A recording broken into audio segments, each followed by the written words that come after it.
Hello, everyone, and welcome to episode 292 of Dial the Gate, the Stargate Oral History Project. My name is David Reed.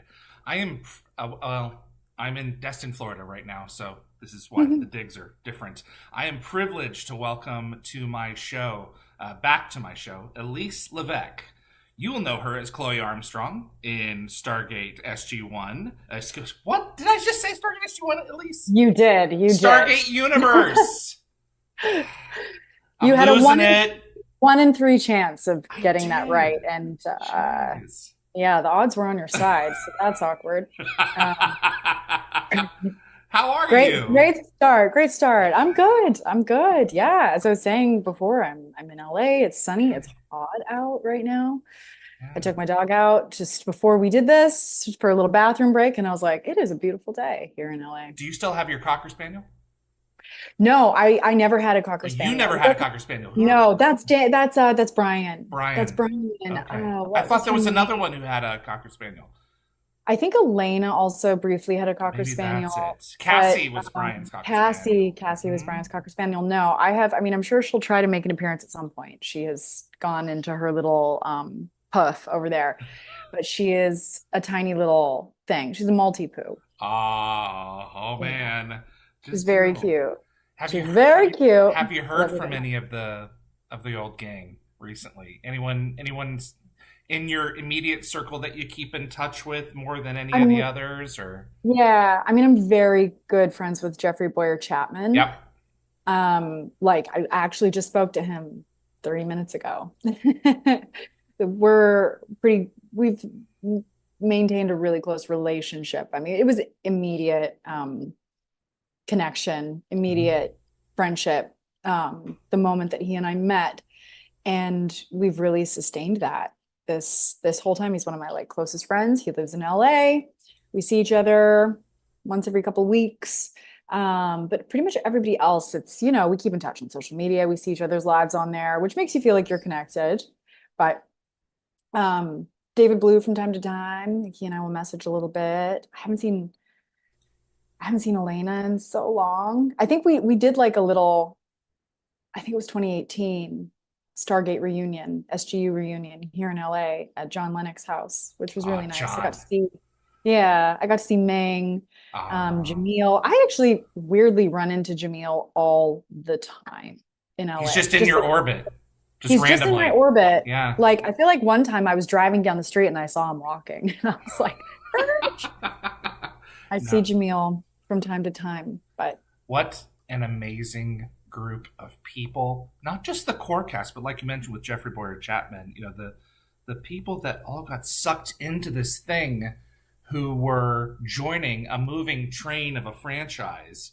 mhm. You not everything had to be discovered and figured out the first time along. There was a lot of rules that were already set in place. It must have Yeah. been a ride of your life. It was amazing. It was such a special, I mean, I think I've said this multiple times, but it was one of the highlights of my career, and that started pretty early. So I can't be sure if I peaked when I was in my early 20s, but it's possible. If that's the case, I can live with it. But it was just such an exciting show to be a part of. It was such a massive show to be a part of. We had this built-in fan base. I think because the showrunners and producers were so trusted by MGM, they really let them have creative reign, Rob and Brad, Hmm. and so they were able to make the kind of show that they wanted to make. Oftentimes in this industry, you have to make a lot of compromises. There's a lot of, especially when you're starting out. Once you're like a Taylor Sheridan, they're just like giving you money and they don't even like ask questions. But like and Rob and Brad, because they'd had these two very successful shows under their belt, I Right. think MGM and Sci-Fi just really trusted them to go and make the show that they wanted to make. Um, so yeah, so it was a pretty massive thing to be a part of, and we got to do so many cool things throughout both seasons. And then really fun things in conjunction with this show, which was like going to Comic-Con, getting to go to England to do cons or Chicago or, all over the world. And There's a built-in fan base that just keeps on paying dividends. yeah, So lots of perks came along with it. lots of So mixed just opinions, but you know lots of what? mixed It's never opinions, but boring. you can't please everybody. No, it's You true. can't please everybody. And I mean, I'm super proud of what we made. I know it was a departure from the style and tone of the previous incarnations, but I think upon reflection, I watched it. I rewatched like the pilot, like Air, part one and two, and there was part three, right? Yep, Was there three? that's Right? it. It is A my minute. favorite of the three, and I'm going to be real Um, with you. It's my favorite of the three, and a number of the cast. Brian has been wonderful. David has been wonderful, but a lot of them just don't want to talk about it. And from my perspective, that's a real shame oh, because it's yeah. you've been wonderful, Elena, but a lot of them have just been like, "Nah, I moved on to the next thing," and you know, I'm still trying. Like with Jeffrey Boyer, I'm still trying my hardest. But like Louis Ferrer, I'd love to have Jamil. I'd love to have on, and all you can do is ask. You know, Yeah, that's what it yeah, comes for down sure. to, Yeah, and for hope that sure. there's the right project that comes along that I can say, "Hey, let's talk about this and talk about that." And Yeah, yeah. but speaking Speaking of, of MGM, speaking of orbits, MGM plus Earth abides. Whew. have you read the book? I've not read the book. I've just now downloaded it on Audible. It Should is, I read the book first before watching the show, uh, or can I do them both no, simultaneously? I don't think so. I mean, I was reading the book while I was reading the first couple of episodes. Okay. And for me, it made things kind of blur, and I couldn't kind Oh. of separate which was which when I had to go to do the work. I was like, wait, was that in the book or was that in the show? Oh. Okay. So I kind of think you pick a lane and you do one or the other, and then do the other thing after. I feel like often, right, what happens is if you're a fan of the book and you watch the thing, you're disappointed because you have these certain ideas or expectations, et cetera, coming into it. I think it's almost better for you to watch it not knowing Right. and then go back and read the book. That's how Also, I because did it with Harry Potter. I would go to the movie and then read the book because it was a more in-depth experience. it's like a 500-page book. So it's going to take you Whoa. a while. It's going to take you a while anyway. So the show will be over by the time you're finished that book. Is it a limited series or is this the first season of potentially more? And I mean, it probably depends Okay. how it goes. Like Okay. it was certainly the intention was a limited series, but who knows if it does well, it could be morphed into something, as we know that happens, Okay. especially nowadays. There's things like Shogun. I think they did Certainly true. one season with the intention of just one season, and then it was Yeah. such a Squid success that Game, yeah, you yeah, know? So okay, so happens you a guys are lot. telling a complete story. I guess I don't know what all I'm allowed to. Okay, that's fair. Th- we are telling a large swath of the story. How about Okay. What is the that? elevator pitch for this series? Now, I didn't just pick you at this time to randomly come back on and tell us about, you know, a random show that you're working on. This is a genre show that It's is sci-fi. very, It's yes, sci-fi. and very large scale, big ideas. Tell us about Earth Abides. Oh boy. Well, Earth Abides is a post-apocalyptic story about a man named Isherwood, who we all call Ish, who wakes up after sort of like a coma induced from a snake bite to discover that he is the last person alive. And the story is him reconnecting with the natural world, along the way finding other people, having an opportunity to begin again, but from a place that is more connected and in tune with the natural world. And I think the bigger thing about this series, especially today versus in 1948 when it was written, is what happens when everything that defines you as a human being is taken away from you. Wow. Who are you then? without fame, without your lovers, without technology, without certain things that, cater to your identity. All of our modern trappings. All of our modern trappings are taken from you. Who are you? And who could you choose to become if you were given a second chance? It's a show about community and family and chosen family. I'm and hearing I think a lot of SGU in this answer too. You noticing that? Yeah, there is. There are similarities to that, definitely. I mean, in this case, it's much smaller, right? Because it's like pretty much all of humanity has wiped from the planet. But I think what is really unique about this show, because we've seen the post-apocalyptic story before, it's been done many times. I think what sets this one apart is that the real through line is hope. It's optimistic. It's like a hopeful take on the end of the world. If that makes sense. I watched the trailer, and I'm going to be honest with you again. My first instinct was, ooh, too close. Too close. Too much time. Too soon? Too soon? Pandemic, virus. And then the themes of hope and perseverance threaded through this trailer are like, oh, okay. This is not what, I'm thinking in terms of like Shelter in Place and all these movies that came out at the time. This is very different. Are you getting that impression as well? 100%. Okay. Like 100%. I also think like we need to tell this story while we're so close to it. Also, like we could go through something like that again. Like, who knows? We live in a very global world. That is possible. That threat is lingering at all times. And I just think right now, with the state of so much stuff, it is refreshing to have a story that is really about coming together despite differences, despite coming from completely opposite walks of life. All of our issues, all of our petty issues. Yeah, all of the stuff that human beings get caught up in, and kind of putting those aside and working together.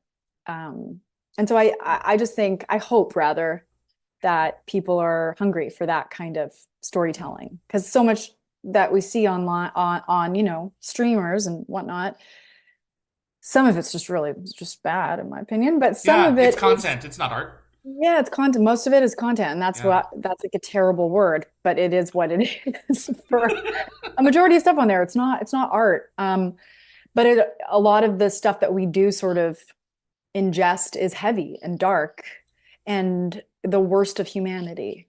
And this, while not escaping the darkness that can live inside all of us, it is determined to see beyond that. And I think that's what's just really unique and a breath of fresh air about the show. I'm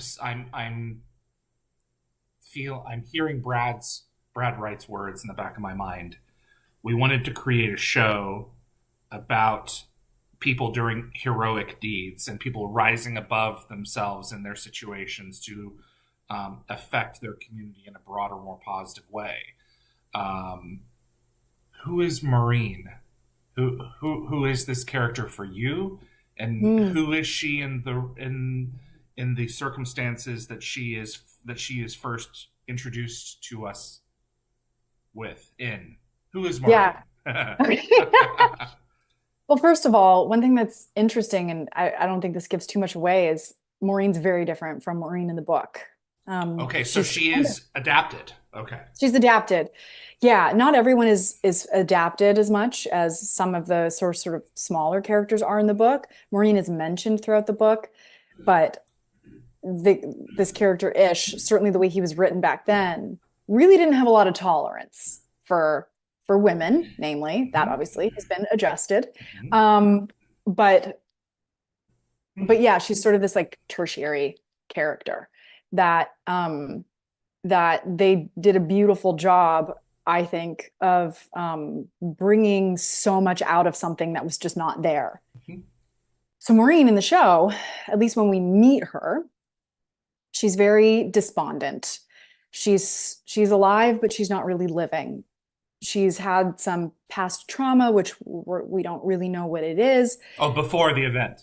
Before the event, yeah, Okay. or before the event. So it's not just them blank slates and after, it's them carrying some baggage too. Yeah. She's Wow.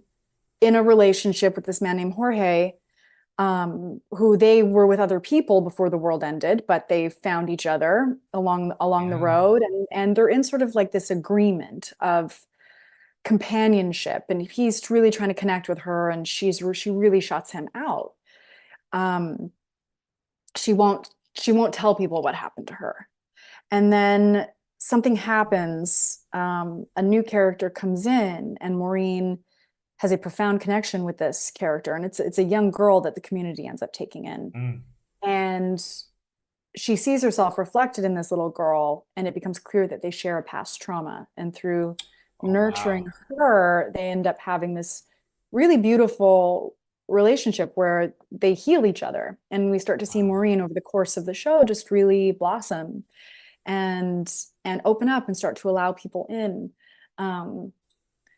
So yeah, without giving away too much of her journey, that's sort of the gist of it. And then the other thing that's just like really fun about her that I really loved as the actor getting to play her is that she's the like local fashionista. It's like, yeah, the world's ended, but she's still wearing like Gucci. She's she's got her vintage Hermes sweatshirt on, her Gucci belt, her Prada Oh my shoes. gosh. Yeah. Did she own these before, or did she Well, visit that some was stores afterwards and yeah, have that her was way with them? people have asked me that, and I think because I had a conversation with Todd Komarnicki, the showrunner, Yeah. before we started filming, and he filled in some backstory for Okay. me that she was a trophy wife. Um, So she's comfortable wearing this stuff. so she probably had a lot of these things and Yeah. brought it with her, and maybe if she along the road saw a high-end consignment store that was broken into, I could see her going in there and swiping a Gucci hat. But Does does it put her in a place where other characters have a harder time relating to her and taking her seriously?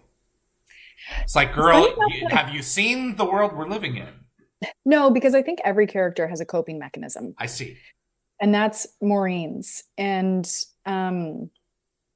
it's such an accepting community that they create that, I mean, there's maybe some like jokes at her expense, Of but course. but funny enough, it's not so she's not so high end that it's like, you know, high society necessarily, but it's just It's like not absurd. it's not absurd. No. Yeah, She's okay. not like in like a three-piece Chanel suit, but she is, like she's got like a Gucci emblem belt or like something that is like iconically fashionable. One piece usually in her like patched together ensemble. Can I ask So you a I love really it. esoteric question? Sure. You're wearing um, product. Is the product that you're wearing like product placement, or were you given any terms of guidance in terms of making sure to show certain things? Are some of the brands sponsoring this, or is it just that you happen to be wearing this higher end stuff? I guess I don't Okay. actually know how that works with clothes like that Right. because it is like a thing, right? Like if you're wearing Adidas or whatever, you have to get clearance. If you're going to put Correct. an iPhone even in your show, you have to get clearance. So that's a really good question. I'm assuming Okay. that they crossed their T's and dotted But their you I's didn't on. have any direction in that regard. So No, interesting. You're not a walking billboard. no. I mean, yeah, who knows? Maybe it was all knockoffs. So yeah, like, I don't. Oh, jeez. It was all knockoffs. Is there anything that Stargate fans that you think Stargate fans can look forward to in terms of quality of the characters, story, visuals, things that they have come to accept from the high quality products that, for instance, SGU put out? Hmm. Well, I think the story is like a very different Okay. story, and it is lumped into the sci-fi genre, and I suppose that's really only because it is like a post-apocalyptic story. But it's very grounded in reality. So it's different in that way, but the ways that it is similar are the high quality production value that MGM just brings to the table. Right. I went to the premiere on Wednesday night and I hadn't seen it all put together. I had only seen my stuff in ADR. So it was my first time seeing it all put together. And I'm not in the pilot. So Right. I got to just relax and watch it, which was so nice. There was no pressure on me. Um, it is so beautifully shot. It is like a feature film. It's like Terrence Malick meets like not Marvel, but like something of that like visual budget. It looks expensive, but it also is, sorry, touche. No, you're okay. Zip it. She's so cute. I got I Am Legend vibes. Yeah. That's a great one. But shot in a way that is really poetic, like, which is why I referenced Terrence Malick, because it has his kind of sweeping, moving, light coming in, like close-ups of flowers, kind of visual aesthetic. Okay. And then in terms of the acting, I mean, I only saw pretty much it's Alex Ludwig carrying the entire first episode. He's good. Pretty much by himself. Yeah. And he crushed it. He did. I was like, dude must have been exhausted. I don't know. I don't know how he did that. It was just so much was demanded of him emotionally in that first episode, and he really landed that plane. So yeah, I mean, I was there, I was present with the other actors, I saw what they were doing, high quality acting, I think beautiful characters. You know, like Stargate did a really good job of having all these different personalities that kind of came together to make this collective. And some shows don't always manage that. No, but you have to get the players in place. It's not just the dialogue that's on the page. The players have to come together and interact with one another. And only then sometimes it's like, oh, this would work better this way, but this is what we have. So yeah. Absolutely. The you indicated that this was a story that you're glad is being told sooner rather than waiting for a longer time. Do you think it would have been perceived differently had we not gone through the pandemic? Oh, I'm sure. Yeah. I'm sure. Because now we can all relate to that feeling of being alone. And alone and isolated is the last that I got from you. Yeah. So I was saying that, and then I was sorry. We all know how it feels to have some things that we take for granted taken from us. Yeah. Right? To have like our creature comforts. We can't go to a movie theater. We can't meet up with friends for dinner, or even just walk around outside without a mask on. Like we all lived through this thing. And so I think, and in some cases, some people lost people. Exactly. So I think it hits differently, and I can understand why it would be too soon for some people. Yeah. But I think because it is such a healing approach to this difficult subject matter, that will make it hopefully a little more palatable for people. I also do think like we're masochists. Like we like to kind of watch our own trauma. So oh man, is that true in some cases? Yeah, right? At least see how much torture I can really put myself through. Yeah, exactly. It was like when the pandemic was happening, I think Contagion was like the most streamed movie for a minute. Yeah. Right? Like everyone was watching it because we're like gluttons for punishment. The Stand was watched a lot. I know it shot straight to the top, and part of me was like, what are you people doing? You know, go watch Puppies playing or something. Jeez. Yeah. I think Puppies playing is the best. Right, exactly. Anything else that you're going out for that we need to be looking for that's on the radar soon? That's the only thing that I have coming out in the next little while. I'm in the process of actually trying to direct my first thing. So it's something that I've written. It's something that I've written. It's a short film based on a personal experience that I had a few years ago. It's like a dark comedy. Okay. The log line is a woman who meets her boyfriend's family for the last time.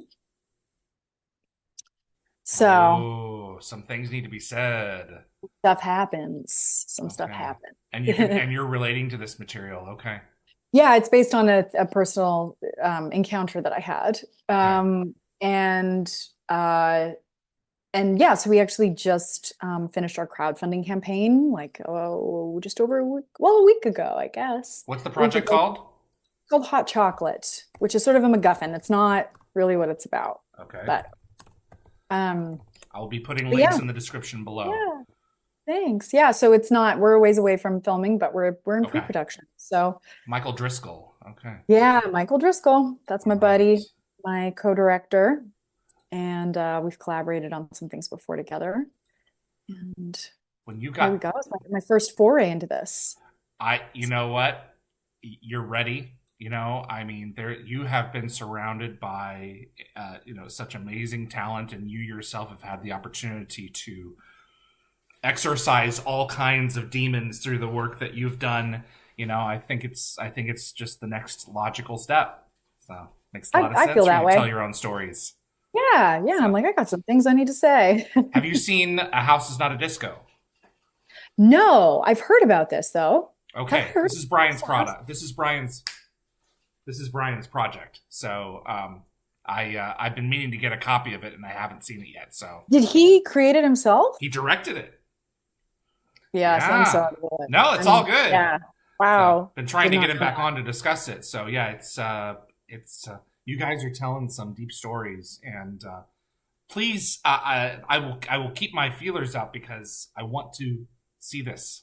Thanks. When you guys have it assembled. So thank you. Appreciate that. Yeah, absolutely. it'll be a while. I think we're aiming for like an April shoot schedule, and then even though it's a short film, it can take a surprisingly long amount of time No, sure. in post-production to, especially because when you're doing things on like a shoestring budget, yeah, you're calling in a lot of favors. Yeah. So people are like, I have real jobs. Right. I'll get to your sound design when I finish with Handmaid's Tale.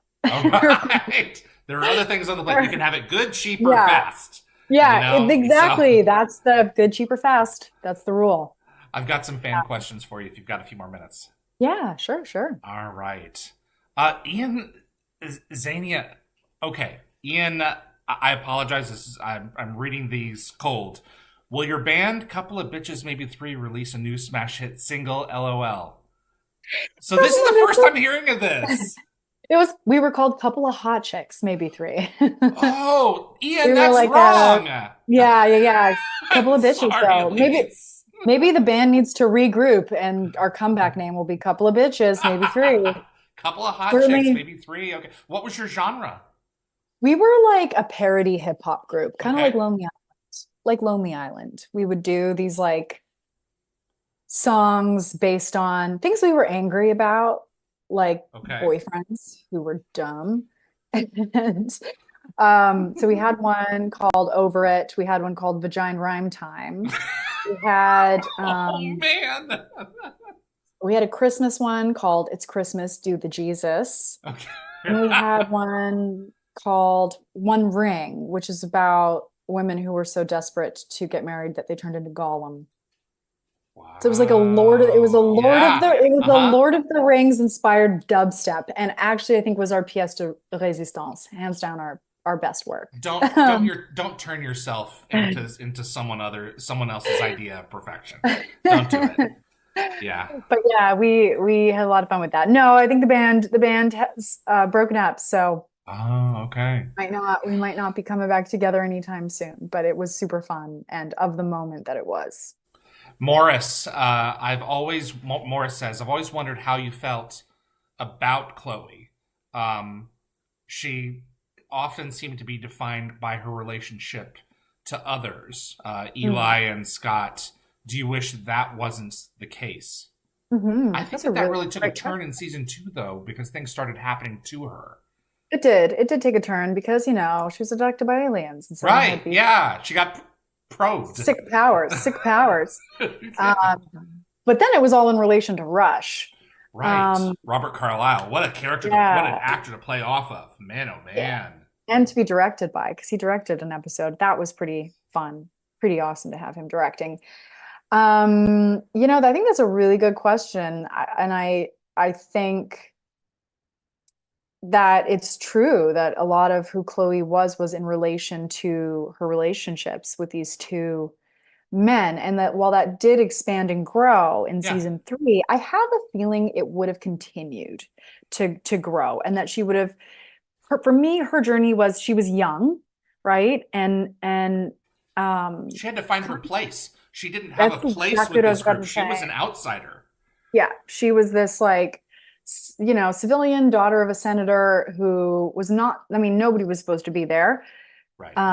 but who was thrown into such uncertain, foreign circumstances and loses her father and is Hmm. stuck with all of these strangers in deep space. And so, she was of the age of the kind of person who would, I think, be maybe more inclined to identify herself in relation to others.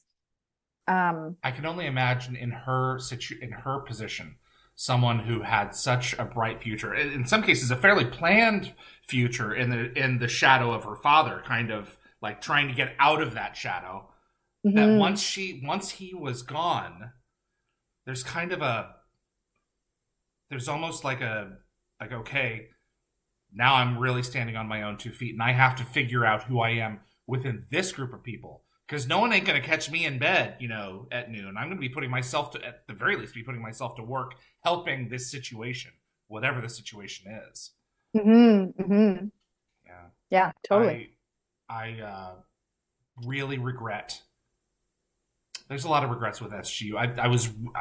I think that your character was probably going to have one of the larger arcs out of any of them by the end of where this Yeah, I thing think was so going. Did you too. get any inkling of what Brad and Rob were leaning into with whatever No, had happened to her? I Um, don't. I'm sure okay. I have. I feel like there were some conversations when we were close to finishing the second season.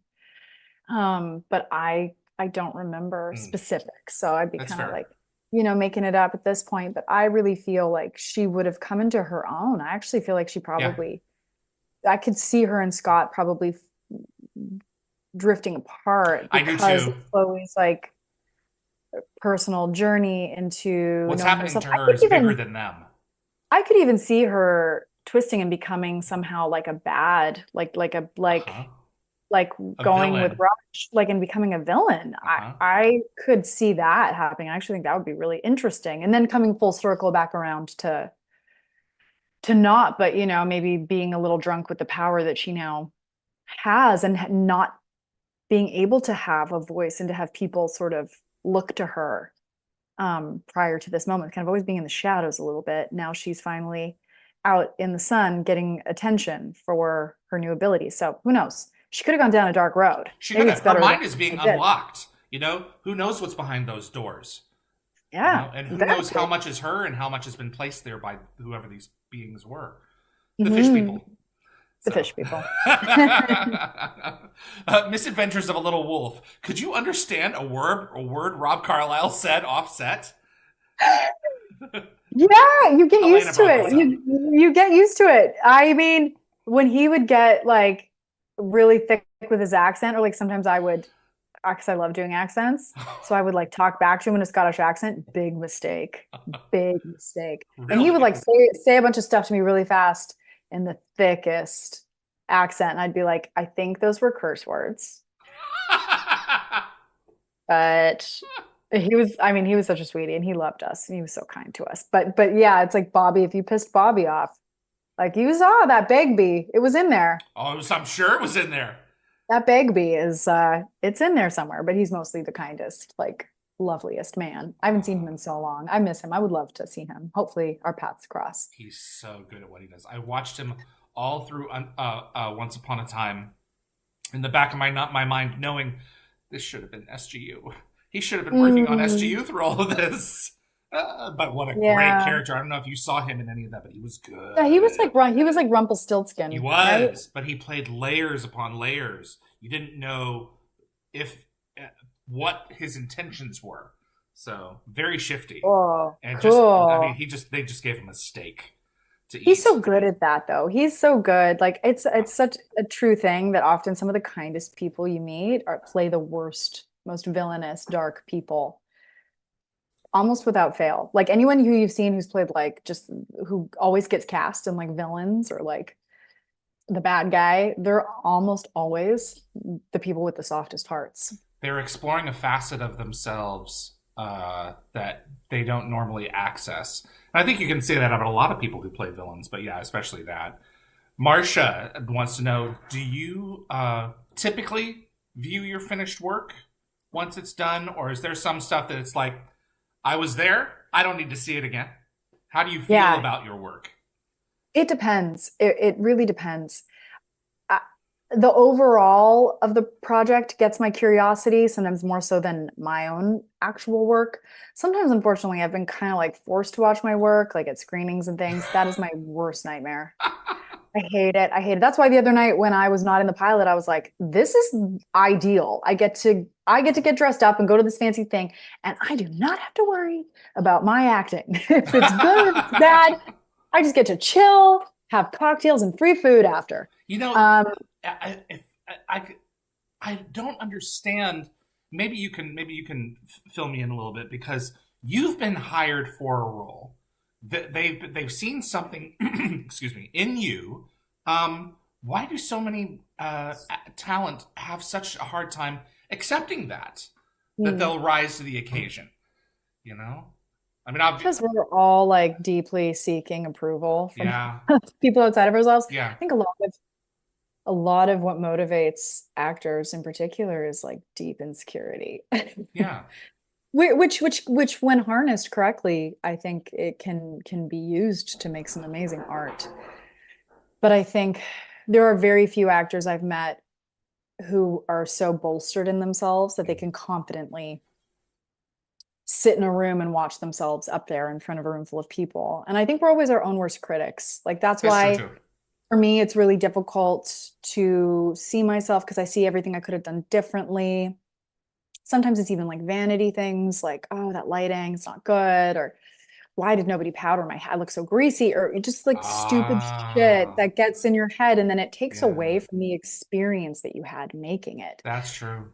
I can see which, that, especially because yeah. so much of what you're putting out there is almost a demo reel for what you have access to as an artist next, because this is what you've just most recently done.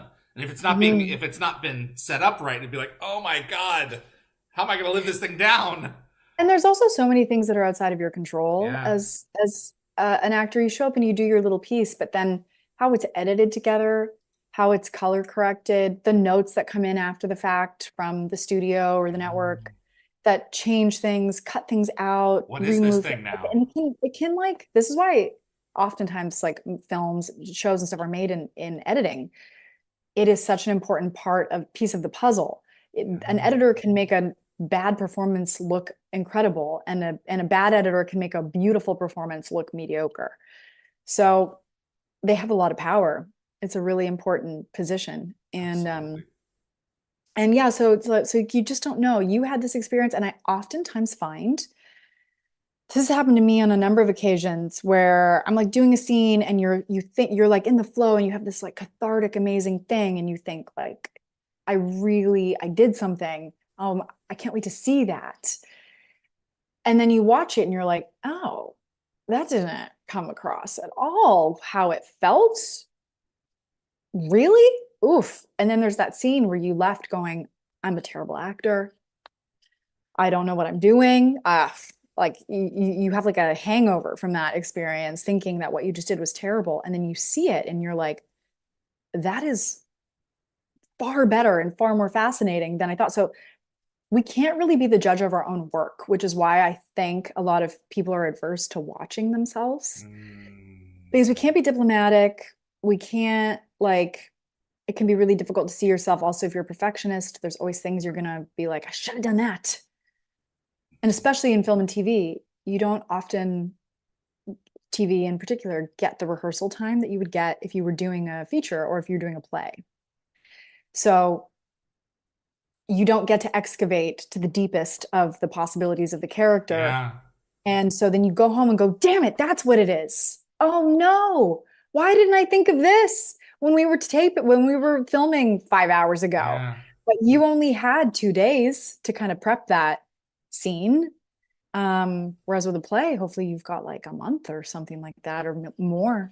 Um, Yeah, but an editor and a director have got you by the material that's captured. Do you ever feel like a marionette? probably, Okay. probably sometimes, but it really depends on the project. On this, I did on Earth Abides, I did not. Okay. I did not. It was like a beautiful collaborative experience where I felt challenged in a really fun, uncomfortable, but like I was kind of craving that kind of way. Whereas I felt like the marionette on the procedural where you get hired, you do like a guest spot and you're Yeah. literally just coming in and it's like a paint by number performance. They have a very specific thing they want you to do. Go do it. Take your check. Get out. Kinda, yeah, Yeah. yeah. And like those jobs can still be fun. Yeah. But but yeah, you can definitely feel the like dance monkey kind of thing happen in those scenarios That's right.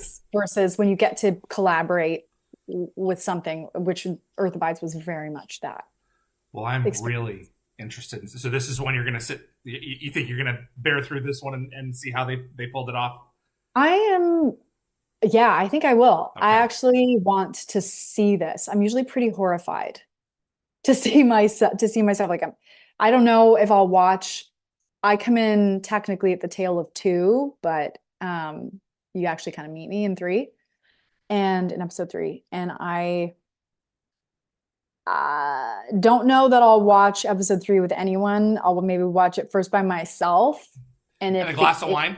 like through like sometimes I will watch myself muted first because I hate the Huh. sound of my voice. Like I hate the sound of my voice, and then I'll watch it muted and go, okay, do I kind of believe? Do I look like I'm acting? And then if I'm like, okay, it looks tolerable, I'll rewind it and watch it with the sound on. So I just got to give it the clearance first, and then maybe I'll watch it with friends. How many episodes total are there? Do you know? 6. There are 6 of them. Okay. Yeah.